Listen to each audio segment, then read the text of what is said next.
There we are. And we're live, hooray. And I didn't even need a reminder, that's awesome. So welcome all to the Roundtable Coaches Corner. We're here with, there's Jesse Lynn. We're here with Dominic Scaffidi, and he's gonna not regale us, he's gonna help us become better coaches, I guess. Hey, Dominic? And lead us a little bit through some solutions-focused coaching and maybe a little bit of dialogue around how we can use a simple tool called the DOQ if we get stuck in where a conversation might need to go next or could go next. So keep that short. Dominic, it's all yours. If anyone has questions, throw them into the chat box. I'll keep an eye on them, and I believe Dominic's going to riff for a while, and then we'll see what happens as an open dialogue after that. Yeah. Is that cool for everyone? Yeah. All right. I think we can, with this number of people, we can probably keep mics open. So if there's something that you feel that you need to blurt out, then please do, and we'll manage. Awesome. Over to you, Dom. All right. So thanks everyone for your interest in this. And yeah, I'll put a little bit of context up front and cover a few things. But what will be really useful or relevant is in your, thinking about this and applying it directly for yourself. And, your questions will be very helpful to make this relevant. So what we're talking about is solution-focused coaching, which is a particular kind of coaching modality. This, what I'll talk about, does have a bit of a premise that we're going into this understanding what coaching is. So there are other webinars that I've done that distinguish what is coaching and versus other modalities, and so those are there. Now the principles may show up in here, but we're starting from a premise of already knowing what coaching is as a distinction. And now what we're looking at is solution focus as a particular modality. Yeah, there's lots of ways of coaching and that kind of thing. So solution focus was not my first certification. When 10 years ago, when I decided to become a coach, I decided to be trained as a coach and make sure that I would be understanding what it was. I was really interested in being a professional coach. And by the way, I might use a little bit of that idea of a professional coach. Sometimes it is useful, and I've noticed this when I talk about coaching, is that I talk about when you are being paid for a conversation.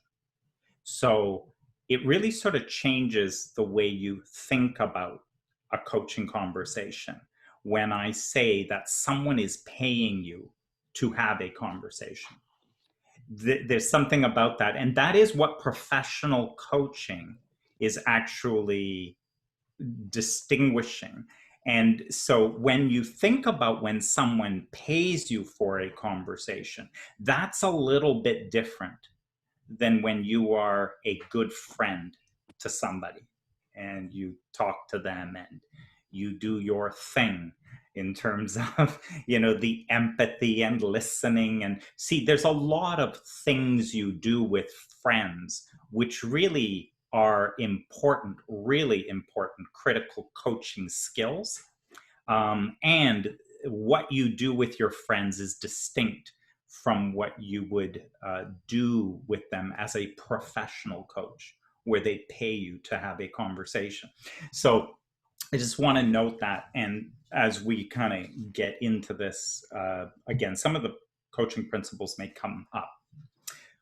So solution-focused coaching, if you think about what is that, there's kind of some definitions of it, but really solution-focused coaching has a future-focused, goal-oriented approach approach to the conversation, which emphasizes more of an exploration of solutions rather than analysis of problems.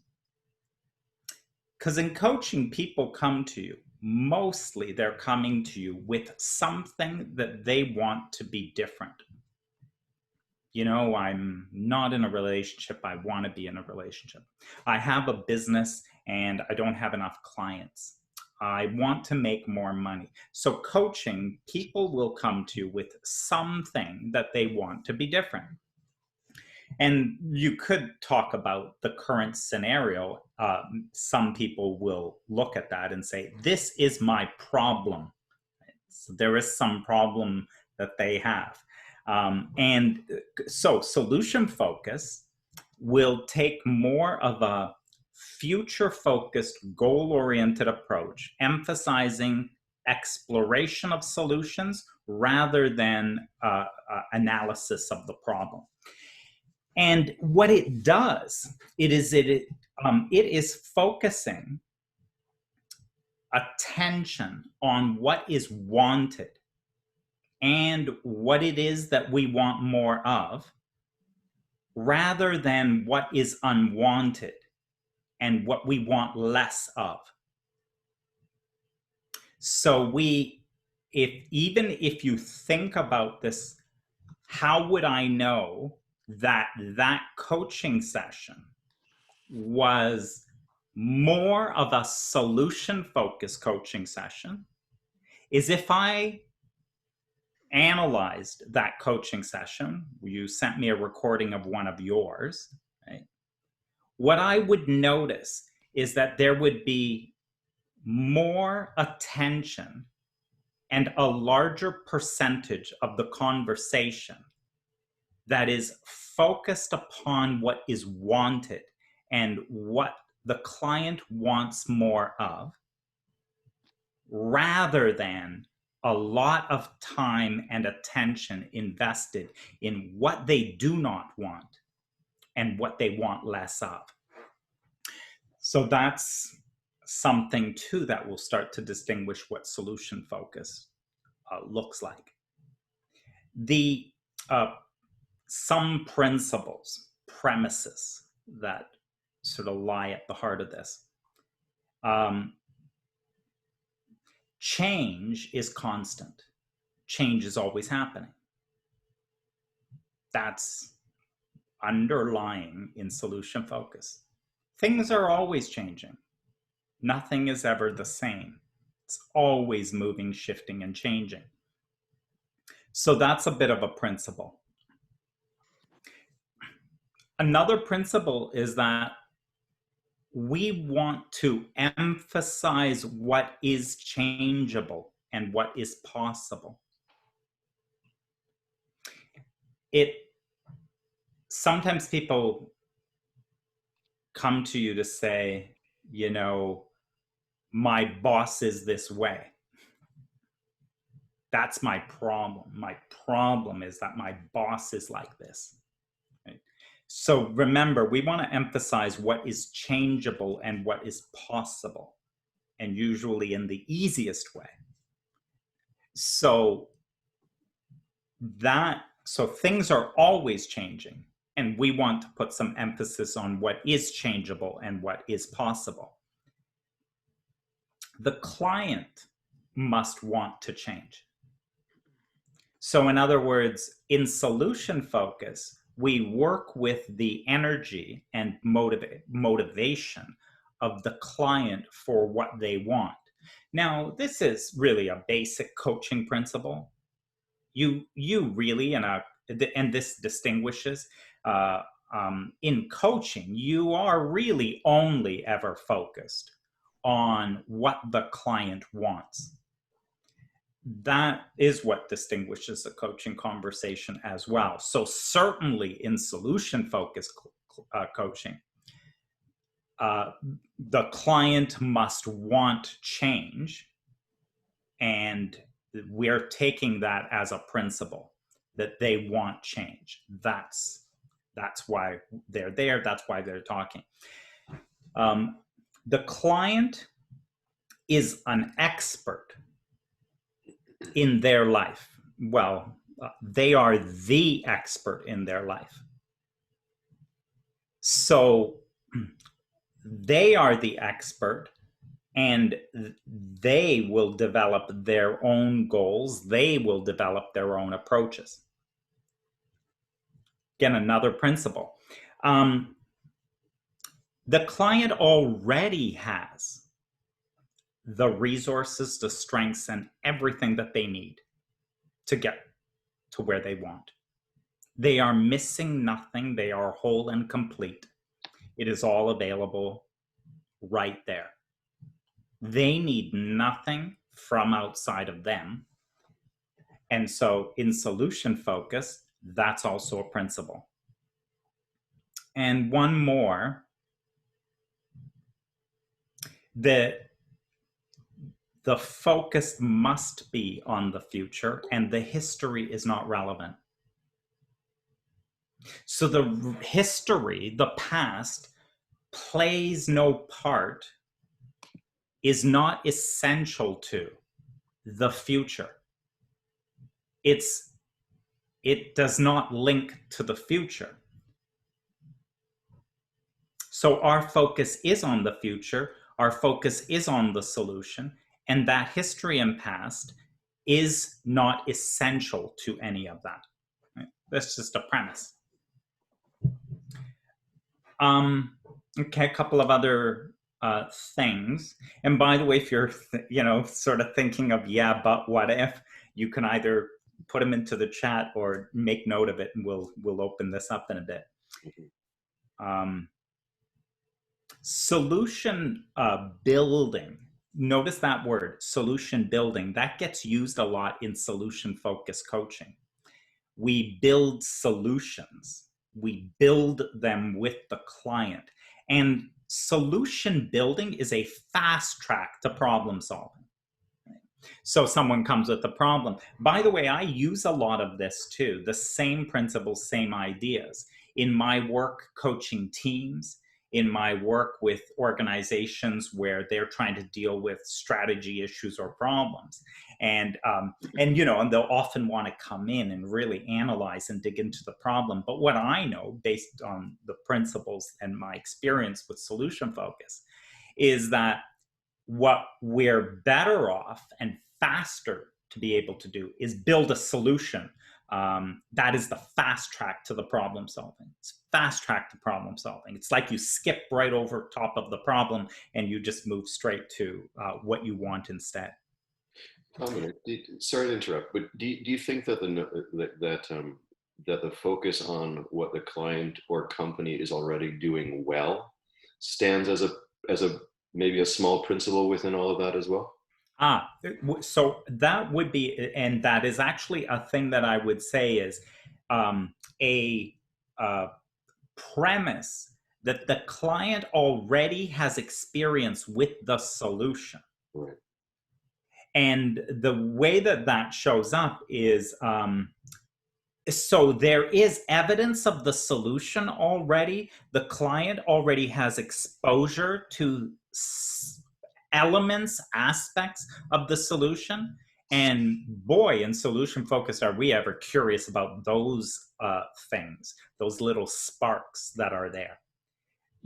You imagine someone who is, my problem is I'm really shy and I can't do presentations. I get nervous in meetings or whatever, right? And they look, and you will find evidence of the solution. Like you will find them comfortable in conversations with coworkers. So I'm shy, yet you can look and you can see, yes, and look at that. They're very comfortable with coworkers. They're very good as a boss with their own team, right? Like whatever aspects like that. So they're they have experience with the solution, and there is evidence of that within. One other principle which kind of relates to the way we set up this conversation, because part of what we asked in this conversation was, you know, what do you do when you're in the coaching and you don't know where to go next, or a question's not occurring to you, or whatever. And so just another sort of principle in here, or way of working with it, is when in doubt, you trust the client. So when in doubt, we trust the client. So notice how much emphasis we place on how capable the client is, how they are whole and complete, how they have all that they need. And this is truly a collaborative, we will build it with them. And then just, you know, a general not knowing is very useful, right? Which would suggest that curiosity is very useful, right? So it's great in solution-focused coaching. Being in a place of not knowing is very helpful. It will make you more effective, because if you are in a place of not knowing, and when you think about all of these other, you know, principles in there, the client already has experience. When in doubt, you trust the client, etc. Like all of those things combined together start to provide a bit of a direction or way of working with clients. And I guess maybe one more thing to say, which is kind of what you were saying too, Michael, is that the solutions can also be found, and there are hints at solutions within the exceptions to the problems, right? So a problem, you know, you see how much of this is working, right? Where we say change is constant. Well, if I say change is constant, that means you don't have a problem all the time, because things are always changing, right? So you don't have a problem all the time. So if I'm a solution-focused coach, my curiosity goes where the problem wasn't there. I'm really curious about that, right? Because there was a time that it wasn't a problem. That's an exception to the problem. So we look to the times where the problem was less potent, less powerful, less present, or it wasn't there at all. And you're always going to find stuff like that, because that's just true. That's just what it is. Right? And I know that, you know, for some on this call with an understanding of 3 principles, and I've linked some of this stuff with 3 principles, my understanding of the teachings of Abraham, and then some other things. But the reason the problems aren't there is because they're made of thought, and you're thinking them, and you can't keep thinking them. So when you think them, they are there, and when you stop thinking them, they're no longer there. And so that's why things come and go, and that's why change is always happening, right? So you get lots of kind of clues or ins or ways at this as a result of some of that. Okay, so I think that's a bit about that. And then there was a model. So I don't know, should we pause in here and then bring the model in about the Dialogic Orientation Quadrant? I love saying that because it'll scare the hell out of you to hear this model, and then wait till you see how simple this is. So let's just see if there's any kind of comments or questions at this point. Dominic, hi, this is Sia. Hey, how are you? How are you, friend? Right. So as we're speaking as a title on solution-based coaching, it already assumes that there's a problem that needs solving. Okay, I know in client's mind that could be the case, but when we coaches speak about it, when we see ourselves as someone goes in and offers solution to our clients, to me, it sounds a bit like we're buying into their story and we're falling into their story. While the way that I've learned this is that, well, if there's no problem, there's no real solution. And my job is basically to help my clients, assist them with finding insights themselves and discovering, as you said towards the end, it's all made up. And this wisdom coming out of them, which they might see as solution, but we know that they're carrying and it's not. So I'm a little confused about this terminology and how it fits in with good. I think that's a great question. Yeah, very good question.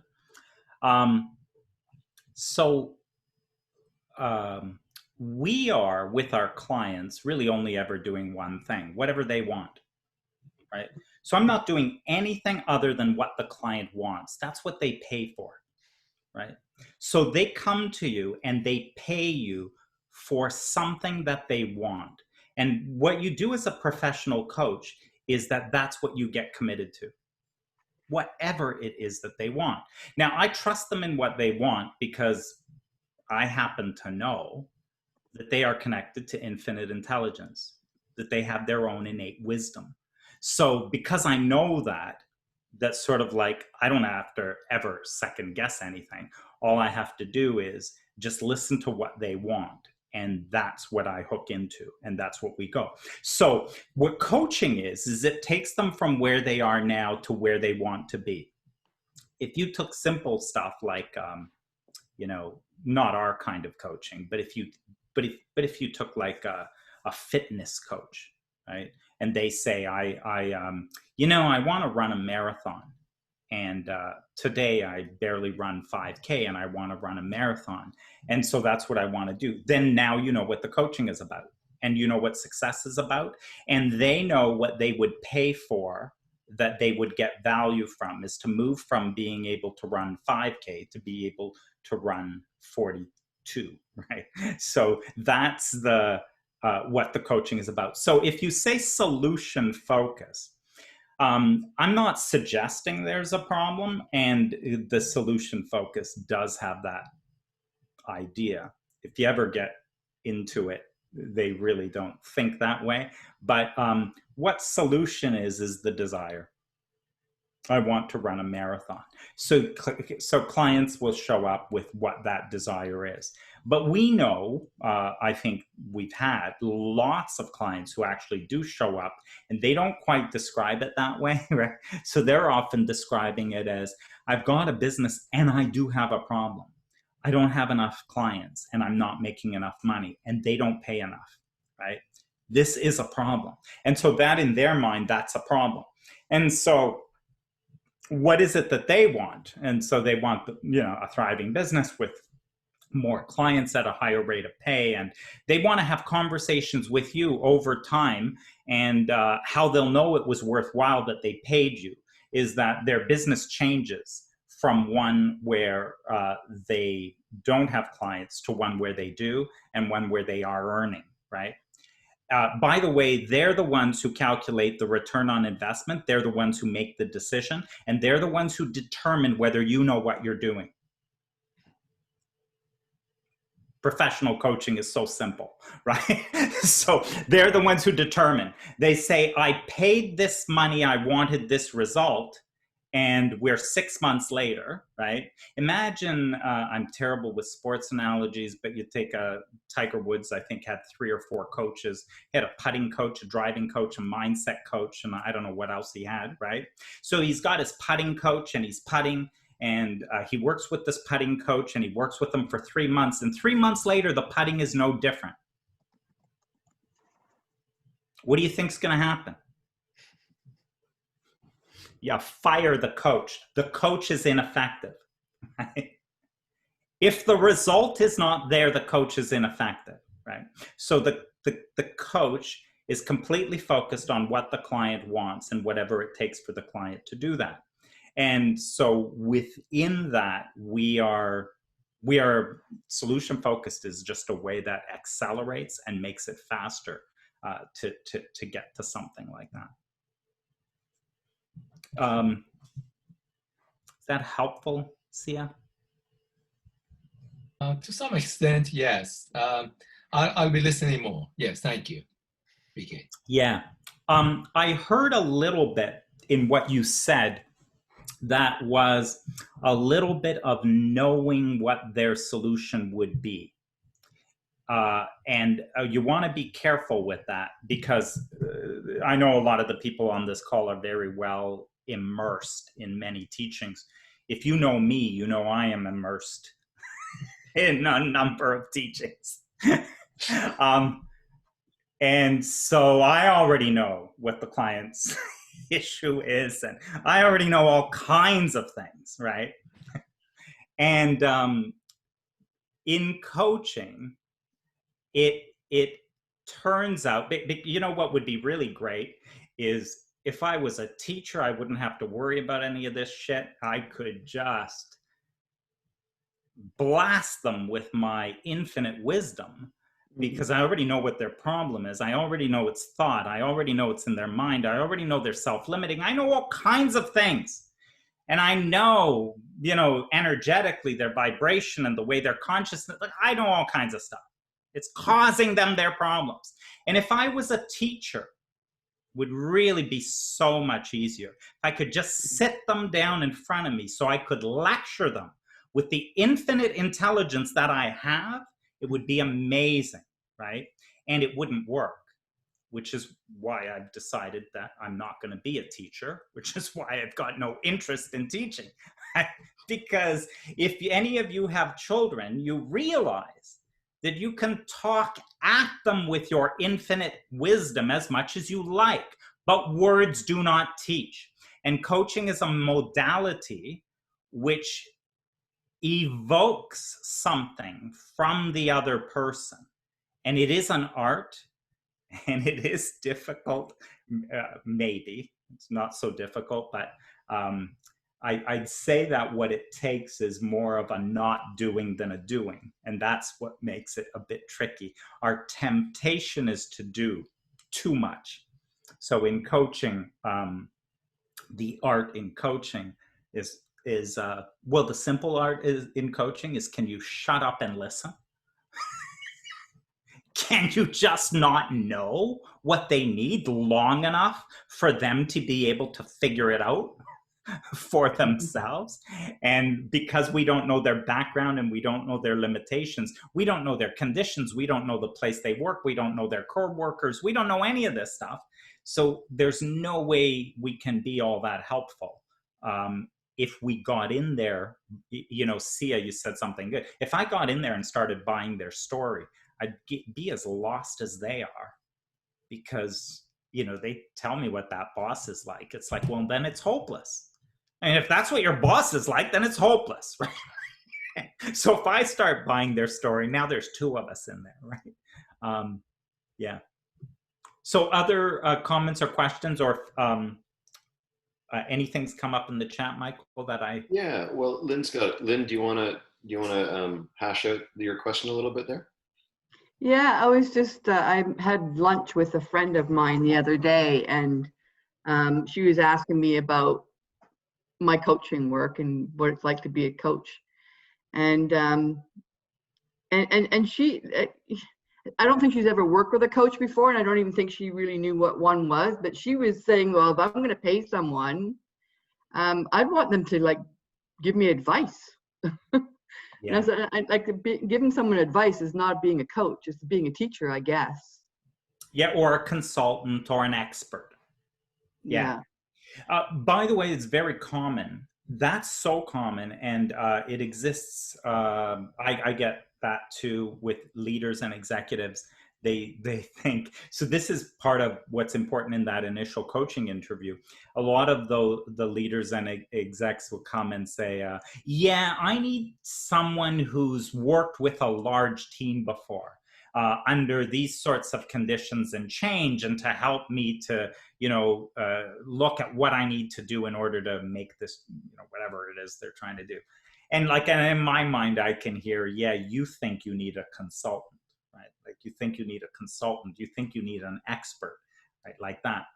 And so then in the coaching conversation, what really happens is I have to help to distinguish what they get with a coach versus what they get with a consultant. Yeah. Yeah, I guess really what coaching is doing is pointing the person inside themselves, they're looking outside of themselves for this problem to get fixed, when really our job as a coach is really just to turn that focus back on themselves, right? Yeah, we're going to evoke answers, ideas, approaches from within them, right? And if we do it really well, we're often as surprised about the approach they take as they are. It's like, oh, well, I would never have thought of that. Like, so we can be, that is certainly not the way I would have done it. But anyway, like, so we can be as surprised as they are at what comes out. Well, why would we do it like that? You know, and sometimes with clients, like I get clients who, if you look in the exec world, they're, you know, say newly promoted to a VP position. And they often get things like, you need to demonstrate more executive presence. You've got to, like all these vague, ambiguous, right? You've got to be a stronger, more effective leader, or they find themselves working with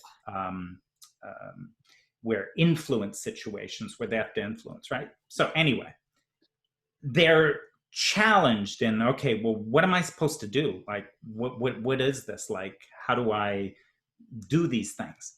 And what they think they need is an expert or consultant who will tell them, right?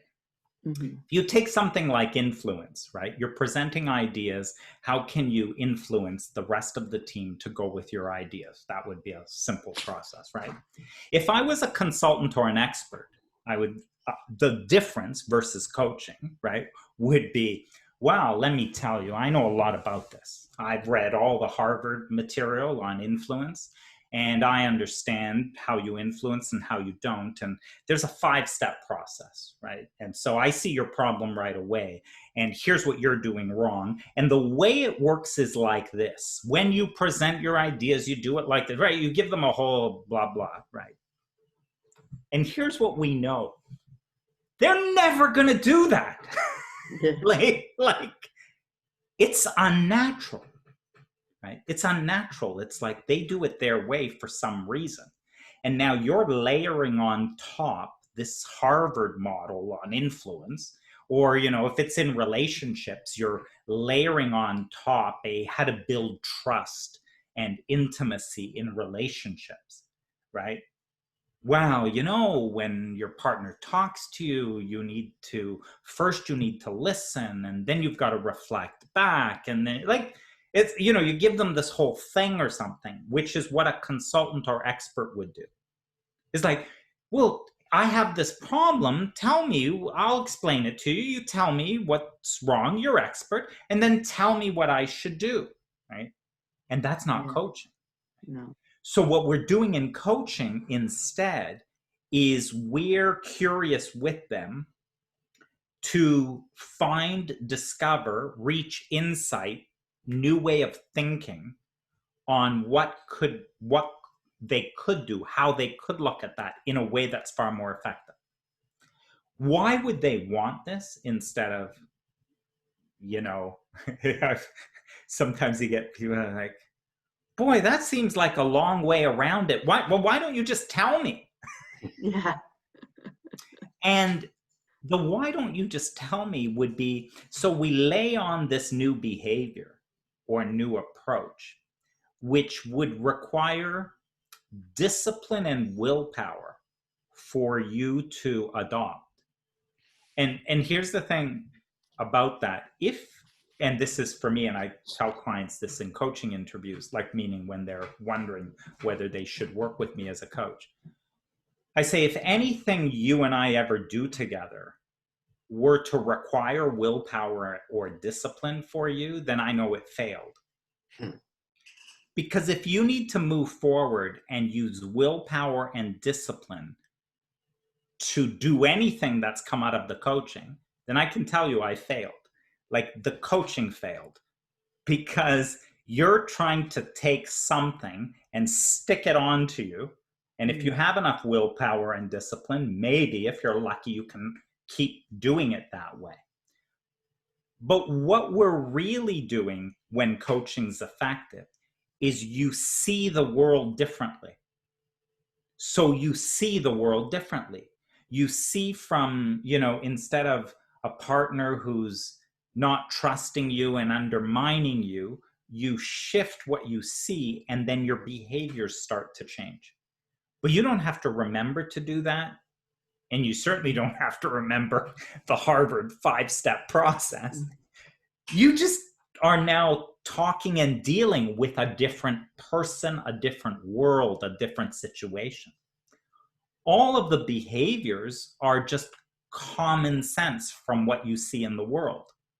So the shifts and the change is natural, and I'm going to say sustainable. I'm going to say it's permanent. So talk about your money's worth.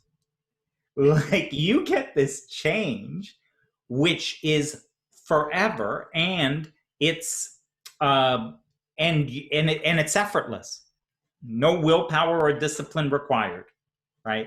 So that's what's different, and that's what coaching makes available compared to, hiring an expert or consultant. So really, you do not want my advice. You don't want my advice.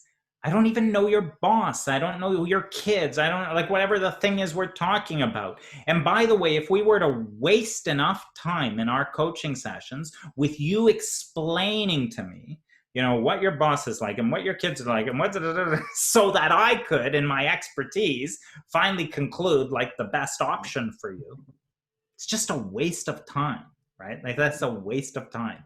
And so the skill is, how am I able to evoke that from you? There's a skill to that versus, that I'm going to say the really easy, lazy way is I can just listen to you and I can already see 5 better ways to do it than how you're doing it. Except none of them are good and none of them are going to work for you. But certainly from over here, I'll I can see how you can be better. I can see how you can improve. It's like this, this, and this. Well, good luck implementing that. Not very helpful at all. Is that clear? Yeah, it's very, very, very helpful, Dominic. And like, do you find yourself when you're coaching that you share with your client your own experience? Like, do you do that a lot? Like, do you share, well, this is how it is for me, and like, and then they'll get insight just from listening to how it worked for you. Good so I do it much less than I did it, right? So I do it much less than I did it. And by the way, that may be good directionally for you. And that I know that especially for people in 3 principles, they're really ingrained in share yourself, share stories like that, right? So, but directionally in coaching, mastery is in the direction of you disappear. So that was really hard for me. Michael knows. Michael knows because he was involved in the journey. I used one of the recordings with him, which helped me to pass this. But in coaching, the direction in ICF, International Coach Federation coaching. They do ACC, PCC, MCC. So an associate certified coach, a professional certified coach, and a master certified coach. 10 years later, I have this master certified coach. A few weeks ago, I guess, is when I got it. But what I thought was, right, is I've been a PCC coach for so many years, and I've got thousands of hours of paid coaching experience. This is a simple administrative procedure. Just wait until I send in my application along with the recordings of my coaching sessions. They will fall all over themselves to send me the master certified coach credential. And what I learned as I went through the process, it's not quite like that. right? So it was an incredible challenge. And the reason it was an incredible challenge is that what ICF is distinguished is what pure coaching is. And then the way you get into it is in a very mechanical, none of you would find it very effective way. In order for you to qualify for an ACC, it's almost like you just have to know the rules. You got to have a conversation where you apply it. And your coaching can look very stilted like that. And so that's kind of, but as long as you do that, what they know is, so you do understand what coaching is. You do understand the ethics, like you are on the client's agenda, not your own. You are focused on them and not you. They are the center of attention, not you and your expertise. So there's a whole bunch of these principles. And so it's kind of like the getting in point is like that. And even mechanically, they pass it because what they're really concerned with is, are you coaching or are you doing something else? Like, do you know what this is or do you not know what this is? And they figure it out at that level, and that's ACC. You know what you're doing. After several hundred hours of coaching and more training, PCC comes in. And what happens in PCC is you take your attention away from what the client came for, which might actually hit on, even what Sia was asking earlier. You get your attention off the thing that they brought you and you realize this is coaching. This is not problem solving. What does that mean? My attention is on the person, not on the thing they bring. This is what coaching is. Coaching is about coaching a person. It is not about being focused on the issue and challenge that they bring. But so that's at a PCC level. So at a PCC level, they start to see a real shift where your attention is on the person. You are now coaching a person. Although they come with a problem, by the way, you can't drop any of the other principles. You are still focused on what they said. You are still focused on what they want. You don't deviate from that. They are the center of attention, not you. You're not there. So all those other principles remain. But what starts to shift is you're paying all your attention to them rather than their issue. Now, the master certified coach thing was basically the coach disappears. You're no longer necessary. and so as a coach, now this, by the way, for those of you 3 principles, you'll love the synergy, is that then coaching becomes about pure presence, right? At that point, it is about creating a space and spaciousness where they can step into that, where wisdom can flow through them, where you, at that level, the coach is so light touch. So the amount of sharing is negligible, if anything. And let me tell you, the client doesn't care. And why the client doesn't care is because they are so engaged in the coaching conversation that they don't even realize that you're there. They are so engaged in their own issues and their own thinking and their own exploration. They barely notice that you're there, right? And so that at a mastery level of what coaching is you just keep disappearing. You keep being less. It is a lighter touch. There is less talking. There is less input. And there's just like minor directing, if you want to call it that. It's like my pointing over there and getting attention over here. And it happens in a way that's artful. I think that would be the way that I would describe it. and to be at that art form would be like any art form. If you're a musician, in athletics, if you're at a professional level, it's to do any of that stuff. It is an art, and it will take something to do it. And mostly what it takes is squashing our tendencies to do anything that interferes. That would be a good way to describe it. Wow. Dominic, would it be appropriate? Could you talk a little bit about question formulation and how that helps to point, and the lightness of that versus teaching. Yeah, okay, which could lead us to the model as well. Yeah.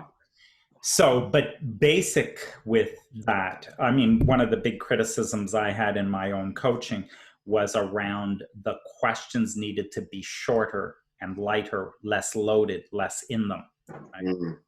So in other words, I would set up a question, give you the context of what I'm about to ask you, right? So, and why we do that is a kind of a not trusting both ourselves and being understood and all kinds of stuff. But simple, short, open-ended questions like, oh, that's so interesting, Michael. What's important to you about that? Mm-hmm. What's important to you about that? That's it. It's simple. It's little, right?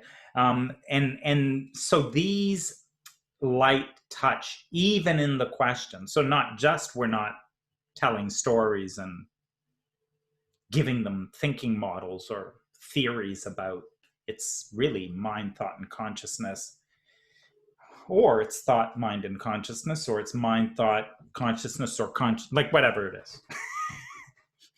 And, you know, and once you understand that, all your problems are solved, and listen to me for a few minutes, explain it to you, right? So you're certainly not doing that in the middle of this. Yeah. So your questions, lighter, open-ended, shorter is better, more powerful. It's interesting. There's a bit of a correlation. Short questions can lead to very long answers. If you ever notice where you ask some 2-minute convoluted questions, get to the end, sometimes they don't even know what you've asked. And sometimes they go, yeah, I agree. That's all you get, right? And you're like, okay, that one flopped. But because you're doing something weird, right? You're really trying to teach them something and lead them somewhere and get them to see something, right? It seems like you're trying to hide the fact that you're leading them to something you anticipate is right for them. That's what I've noticed for myself, right? Yeah. Is how do I hide this thing that I see into the form of a question and act like I'm curious? Yeah. And formulaic questions like, you know, oh, so where do you think your experience is coming from? I'm just using because many of us are familiar with that question, right? Are really leading somewhere, right? And even worse, I think they imply that you know something they don't know. Yeah, that can be in there. And by the way, this is and something else I learned in the pursuit of MCC is I got to tell you, my first bit was I don't need this. Okay, I'm already PCC. Nobody's asking me if I'm MCC or not. I just don't need this. When I was in the middle of it, it was like, this isn't worth it, right? And so what I was seeing was that there was a lot of stuff that I was doing that I really didn't understand the implications of. And I remember my mentor coach saying, you can break any of these principles, right? And it's funny because I say the same thing when I train leaders and people managers in coaching. But, you know, she said, you can break any of these principles, but there is a consequence. And so you have to understand the consequence, right, of that. And so, because if you take solution focus, which holds the client as expert and they're the expert in their life and that they can find their own solution, when I start to breach and either question what they're saying judgmentally or begin to help them by inserting advice and expertise, there is a consequence. And the consequence shows up in who you are being and how you are holding them. They are affected by. So a moment ago, you held them as whole and complete, connected to innate wisdom. And all of a sudden, you're giving them advice. You are teaching them things they do not know. There is a consequence to that. Somewhere in your mind, they are no longer whole and complete. They do not have it in them. It is not accessible, right? And so you breach a principle and you start to do this other thing, right? And most of us, me included, would breach these principles blindly. And when I was mentor coached for this MCC level, they're like, yeah, that right there, recording, 22 minutes, 48 seconds right there. What was that? What was that you just did? I'm like, well, I'm trying to be helpful. I really thought, right? And what do you think the consequence of that is? And what do you think happened after that in the conversation? Well, you know, none of us pay that much attention to have that level of awareness, of understanding the impact of these things, which is a perfect lead into Dialogic Quadrant. Totally. And if I can just throw out something that Hey Sun mentioned in a podcast or a webinar that she did was, I think what you're describing, Dominic, is knowing what a coach does. Right? Right? Like really understanding what a coach does and the impact of what a coach does in a conversation with the client. The impact of what we're doing, what does that do? Yeah, exactly. So that seems like a perfect way to segue into the DOQ. Yeah. Okay, and I'm conscious of time. We'll go over the hour a few minutes here. Hopefully no more than 15 over, but bring in this Dialogic Quadrant. Okay, I love the name because it makes me sound smart whenever I can throw it around. No, Hey Sun Moon is a genius. I love her. If any of you have ever been on any of the solution focus calls, Michael's had her into the group. So Hey Sun Moon is who I did my solution focus certification with. And she is just a beautiful human being. And if you want to see an example of coaching with ease and effortlessness, you just have not, like, it is just the most beautiful, gentle interactions that you will see with people. It's incredible. And so the amount of learning from what you can be like as a coach is it's just enormous. And talk about a light touch and very little input and miraculous results. So she's just amazing. So, but she's also like a PhD and studies this stuff and researches it and is very immersed into coaching.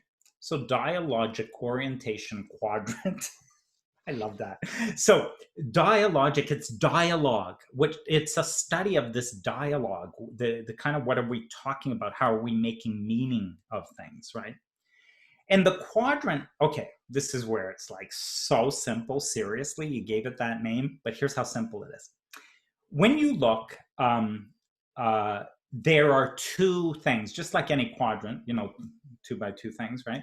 So what there is the future, and then there's the past. So that's along a horizontal, right? So we get a future and we've got the past. And that's one end of this. When you're talking in a conversation, this is so common sense, but that is just something to notice. What are you talking about? What's the client talking about? So future, past, right? You know, in my last job, I was always criticized for blah, blah, blah. Okay, so talking about the past, right? Future. Yeah, I want to be promoted, but they never promote me. Yeah, it's beautiful, right? So again, a very simple thing, but it just gets your attention on what are you talking about? Now, on the vertical, what you've got is the bottom is what I want less of. Want less of this. The top is what I want more of. What I want more of. less of bottom, more of at the top, right? So yeah, my boss is always micromanaging me and I hate it. And my job is so unfulfilling and right. So I'm talking about the unwanted stuff, aspects of my life that I would like less of, right? Oh, looking forward to that vacation. I want to get a new job because I think I want more freedom and I want an ability to create more and collaborate with other people. I'm talking about what I want more of. Right? So that's it. Dialogic quadrant. Talk about simple, right? If you listen to any conversation, so simple. Is this talking future or is it talking past? Is the conversation what we want less of or what we want more of? Okay? So we throw that in there, and now there are 4 quadrants, just like magic. So, and the 4 quadrants get labeled, but there's the future, what I want more of. You know, I want my coaching business to expand, and I want more clients and make more money. And so then I get a preferred future, and that they call Q1 or quadrant 1. I want this is a preferred future. I don't know if you guys can see this or not, but yeah. Yeah, it's very good. Okay. Yeah, thanks. And so I can talk about the future in the ways that I want more of, and that would be preferred. And I can also, sometimes I can talk about the past. And you know, at my last job, I was promoted 3 times. And the reason I was promoted is because I always was able to lead. So now I'm talking about the past, and I'm talking about these strengths and these talents and the skills and stuff that is good about me, right? And so that's a resourceful past that I refer to. Right? I can also speak to the past going down, right? And so that was quadrant 2. I can go to quadrant 3, and I can also refer to the past and speak about unwanted, right? So, and by the way, Michael, what's that quadrant called? Troubled past. Troubled past. Troubled past. And so in troubled past, you know, I was never recognized for my contributions. And some reason, always in meetings, I get ignored and blah, blah, blah, and people don't listen to me or whatever, right? So troubled past. And then there is speaking about the future in what I do not want, right? The dreaded future. Right. And so clients can sometimes talk about that. If this doesn't work out, I'm going to have to quit, and then I'm going to have to close down this business. I'm going to have to go back to a job. So they're speaking about the future in an unwanted way. Okay. So that is dialogic orientation quadrant.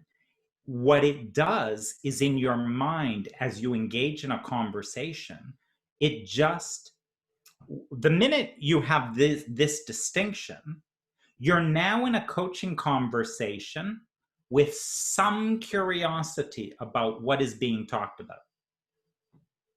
Okay? This is not telling you to do anything. It's telling you to wake up and notice. There's no advice in here. It is just notice what is being talked about. And so that goes there. And now you can be informed in this by the client is one thing in what they talk about, but what is your question about? Which quadrant does your question go to? Yeah, where does it take the client?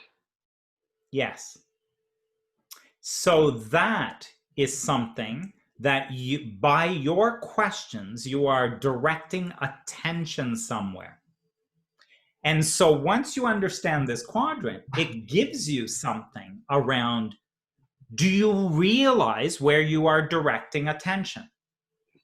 And by the way, again, there is no advice here. Nobody is telling you to put attention one place or another. Yeah, it's not a technique or a tactic, right? This is saying, do you understand where you are directing attention? Are you doing it intentionally? Are you conscious of where you are directing attention? That's all it does. This dialogic orientation quadrant simply gives you that, and then you start to see, and then you start to notice where your questions are. Now, I found this can be incredibly helpful in learning to coach, for sure.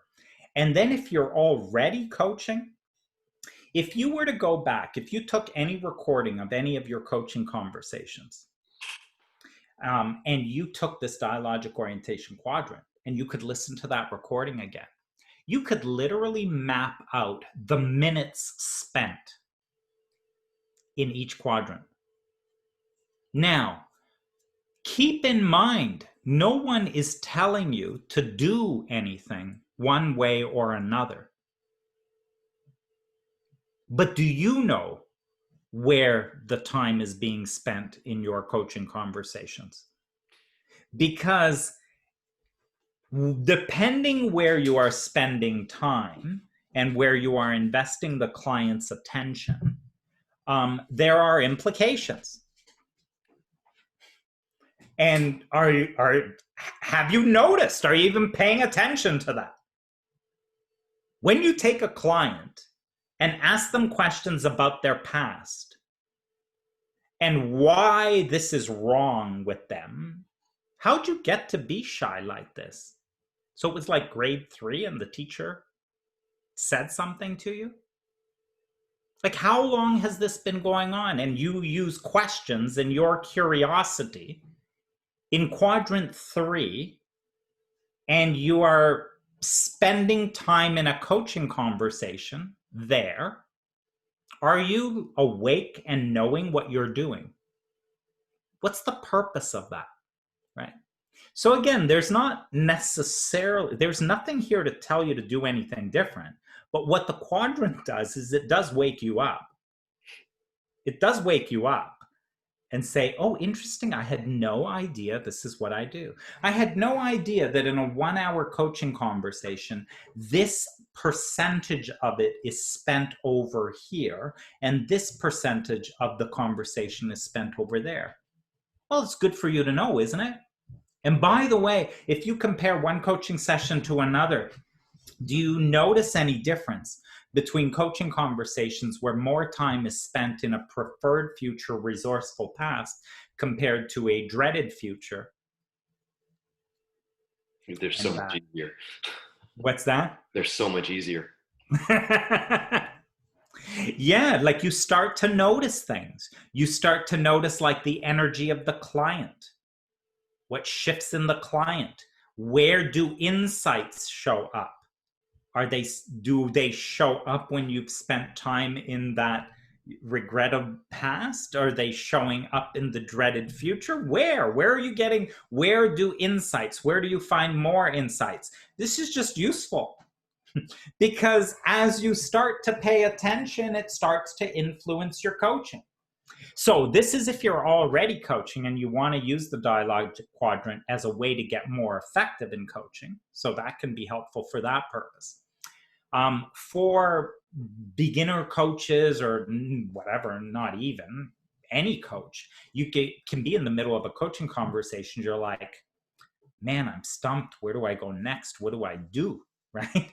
Well, remember, there's multiple options. One is, when in doubt, trust the client. So I say, wow, we've talked about a lot of things right so far. Where do you think we should go next? So that to me would be one way, since they're capable and since they are the expert in all of this. So that would be helpful. But if I am going to ask a question, then what am I curious about? Mm-hmm.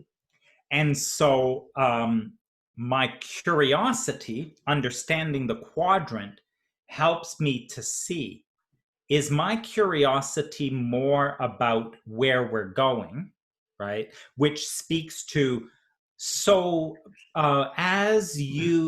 let's go forward and think about the day when this is behind you.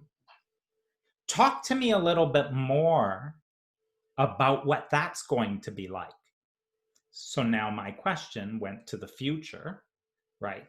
And I put behind us these unwanted things. And so I've directed attention into the future of what is wanted more. And now there's some talking about that. And as they talk about that, my next question will arise. Again, where's my next question?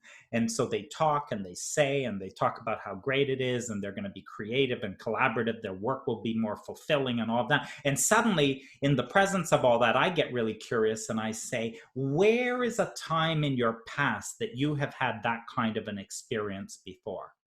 When is a time that you've been working on things that were much like that? Mm-hmm. So again, I don't know where to go. What should I do? Now, mostly you will, just from being present. But that dialogic quadrant can really help, because as I'm listening, I'm sort of, what am I curious about?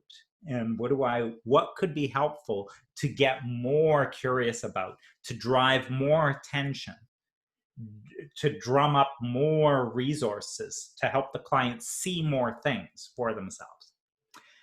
So that was that. That was brilliant. Yeah. As we wind down, are there questions? I think Martine wrote something. Or... Oh yeah, it just came up. Yeah, nice. Martine, you want to go? Yeah. About secondary benefits, it's true that my clientele is different than CEOs. So maybe more they come for because they have depression or traumas. But do you ask about secondary benefits? No, is there a upside in keeping it or a downside in not letting it go? And sometimes it's very surprising. Oh yes, if I let it go, I used to be the black sheep, and it will change the whole dynamic of the family. Or if I let it go, I have to go back to my job that sucks, and I don't want to, right? So do you ask about secondary benefits? Or not? You just let it slide until it shows up in the conversation automatically? Well, it's interesting. So I don't have a model in my mind where I would think in that way. Like I don't have a model of that. I mean, I do from some landmark training where we used to talk about winning formulas and what's your racket and why do you keep it in place? Because I mean, I do have that kind of a thing. I don't think about it so much in coaching, but if I apply that question into Dialogic Orientation Quadrant, so what we're saying is that there is something going on, which is mostly unwanted, right, is what we're saying. And so how that applies in solution focused is about that the problem isn't always there, and that solutions are inherent within it too, right? So so you don't go to the family parties because they hate you or you think they like whatever the thing is that's going on, right? And so then it sounds unwanted and all of that. But I may ask a question, if I think about it in solution focus with dialogic orientation, is what benefit do you find in not being at the parties? Or what do you enjoy when you get to stay home, right? Like I may ask the question that way, right? So that they start to get present to, yeah, you know, and what's powerful in that is they start to get present to, wow, I'm actually more in control here than I think. I'm actually more intentional here than I think. It's actually me doing this maybe more than I think. I have more power than I think. I thought it was they weren't inviting me or wanted me at these parties. But hang on a second. I think there's a lot here that I am actually in control of, or that I'm the one in charge of, right? So it begins to shift it that way. So it sounds like there may be a bit of an overlap, and I probably don't have the same model you're looking at in terms of secondary benefits or whatever, but it would fit like that in here.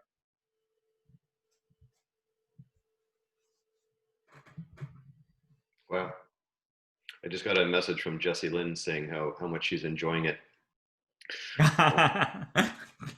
Into the call. So, you know, let's say a minute. Any other questions or thoughts? Saya asked me, hold 1 second, Martin. Saya just asked me if I can send him the DOQ image. And what I'll do when I post this video, I'll post there's a very short PDF that has the DOQ from Hae-Sun and an explanation of it, and I'll post that. It's 3-4 pages. It's very, very simple, and just to sort of, you know, jump on the bandwagon of what Dominic's been expressing, the simplicity of just looking above and below the line. Where do my questions take my client? Are they taking them above the line or below the line? Even that simplicity for me personally in my coaching has made a massive shift. Like, because it's easy as you're coaching. Well, are they above or are they below? Are they above or are they below? They can take them themselves wherever they want, but where do we take them? Is how the DOQ has been so helpful for me. Yeah. You know. And as Saya, you'll like to, if Michael, I think there may be a video where Hae-Sun, either in a TED Talk or something, she might talk about that quadrant, and you'll love it, and you'll get a sense of her. You'll love her. I feel like I've seen it, Dominic, but I'm not sure that I could. Well, we'll find it. Yeah, we'll find one. We'll include it. Actually, that would be great. Just a quick thing that I couldn't really see the quadrant, but I get a feeling that I've been using this intuitively and just as a direction, because I think the more profound questions are asked or visions come up or insights that happen, the whole conversation becomes lighter and lighter, actually. Less struggle, less resistance, you know, and just things just work out like it's just moving upstream in a way. I guess that's what you are pointing at by creating something like that and speaking like this. I love that you said that, because that's the thing. Like, people get all wrapped up like, oh my God, there's this quadrant and I got to learn it and I got it right. But I love what you said. Once you read it, you'll kind of go, oh, but that's common sense, right? And that's what's powerful about these things. And then you're going to start to see, oh, so I mostly go there in my coaching. I don't know why I do, but I do that. And why you do is, well, we already know, because innate wisdom has been guiding you, and innate wisdom, when you are present with your client, not in your head, innate wisdom is guiding you to the better, more helpful place. So now if you were to analyze it, you would see, oh, it's interesting in the quadrant, it seems to fall over there, or I notice what I'm doing. And that's cool. Yeah, it is. Of course, your effective sessions you will see, but you've already been doing this. Yeah. Something new came up for me this evening from this, was that I recognised that because the client situation I'm in, I've been in and facilitated workshops with her team, so I know her team, and she keeps saying to me, well, you know what they're like, you know they're awful. And I've realised that I collude a bit in the troubled past piece, because I've witnessed it and I agree that there was some trouble in the past. However, that is shaping my questions and getting in the way of moving forward. And I hadn't actually seen it that way. So that's been really helpful. Great insight. By the way, isn't it so interesting and subtle, right? Something like that the client says, and look at that. It's sort of like, wow, they just said, I mean, it seems innocent. They just said, well, you know, my team is blah, blah, blah. And you're like, oh my God. So they're obviously, there's been enough of their story and there's been enough agreement to it. And it's kind of like, oh, interesting. I didn't know that was happening. Right. So that's really good. And so when you are with the client, again, as the coach, my commitment, see, very different than if I'm your friend. If I'm your friend, I agree with you. They're terrible. Your team is horrible. I don't know why they would do that to you, right? But now you pay me, and you pay me to be your coach. Well, now I'm going to zero in on what you say you want. And you want a high-performing team that's collaborative and aligned, right? And now when you tell me those stories, I will be challenging you. Right. Yeah. It's like, well, are they always like that? Or are there times when they're not like that? I will challenge you, right? Because, and it's not me, Dominic, challenging you, because me, Dominic, wants to be your friend. But if you're paying me to be a coach, I will take the position of the wanted desire that you are at. And that's where my questions come from to you. And you know, from a 3P perspective, we will knock around some of the thinking you've got that's in the way of where you want to go. And that's what those questions will do. They'll get you to confront some of that because you're making it up. Well, again, I know that because of 3P, and I won't tell you that if I'm coaching you. But this is what will happen, right? Yeah. Thank you. Yeah. This has been awesome. Really good, Dominic, as always. Thank you so very much. Are we closing off? We're closing off. Last chance. All right, we're closing off. All right, love you all lots, everyone. I'll post a video. I'll post a DOQ, and between Dominic and myself, we'll try to find that. We'll get a video. I think she does a TEDx talk or something, and it's just great because when you get her talking about it, you're just gonna love her. And give you a different sense of the quadrant. To close off really quickly, the inception of the naming of the Dialogic Orientation Quadrant comes from she's doing a lecture at Harvard University or Harvard, wherever it was, and this bespectable older guy who looks like Einstein asks her what it's called, and she has no idea what to call it. And he's like, well, it's about, it's talking, it's about dialogue, right? She says, yeah, it's dialogic. And it points to where you go. Oh yeah, so it's orientation. And it's a quadrant. So she made up this name on the spot in the face of this guy, who I guess she thought was pretty smart, asking her what the heck it was. So that's how the name of it came about, just as a little tidbit there for you. Anyway, all right, thank you so much, everyone. Thank you, everybody. And soon, keep an eye on the page, and we'll have everything up there shortly. Ciao, everyone. Thanks. Great seeing you all. Bye-bye. Bye.